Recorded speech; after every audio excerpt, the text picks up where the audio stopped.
पहाड़ी पर एक पुराना बंगला था जो धुंध में डूबा हुआ था। उसकी खिड़कियां किसी अंधेरी आंखों की तरह बाहर देख रही थीं।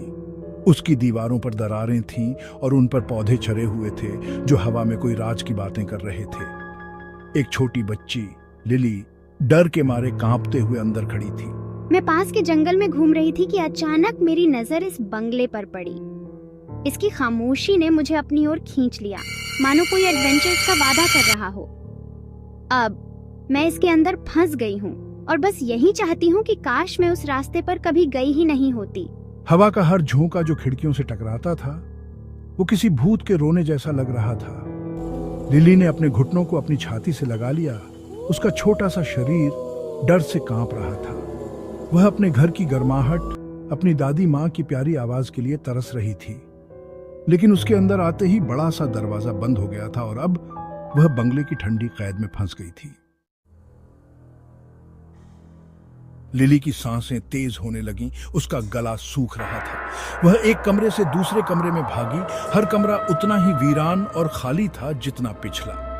धूल भरे मकड़ी के जाले उसे भूतिया उंगलियों की तरह चिपके हुए थे और बांसी हवा में सड़न की गंध फैली हुई थी। कोई और रास्ता जरूर होगा, कोई छुपा हुआ दरवाजा, कोई गुप्त रास्ता। उसने एक दीवार को धक्का दिया, इस उम्मीद में कि शायद कोई छुपा हुआ लीवर या कोई ढीली ईंट मिल जाए। लेकिन बंगले ने अपने राज छुपा कर रखे थे। थकी हुई वह फर्श पर बैठ गई। उसके चेहरे से आंसू बहने लगे। कोई तो मेरी मदद करो। उसकी आवाज खालीपन में गूंज रही थी।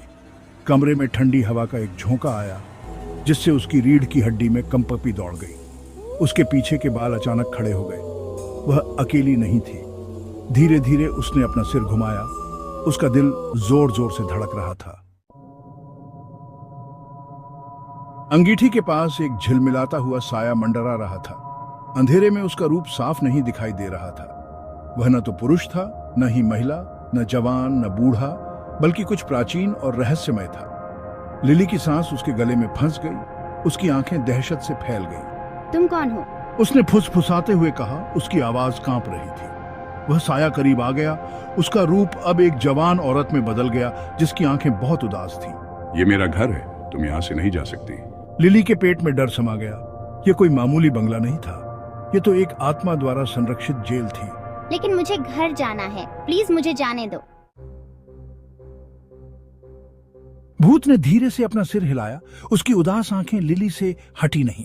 इस घर को एक दिल की जरूरत है जो इसकी दीवारों के भीतर फिर से धड़क सके। उसने बहुत ही उदासी से कहा। मेरे साथ रहो बच्ची, इस सूने घर में मेरी साथी बनो। लिली जानती थी कि वह यहाँ नहीं रुक सकती।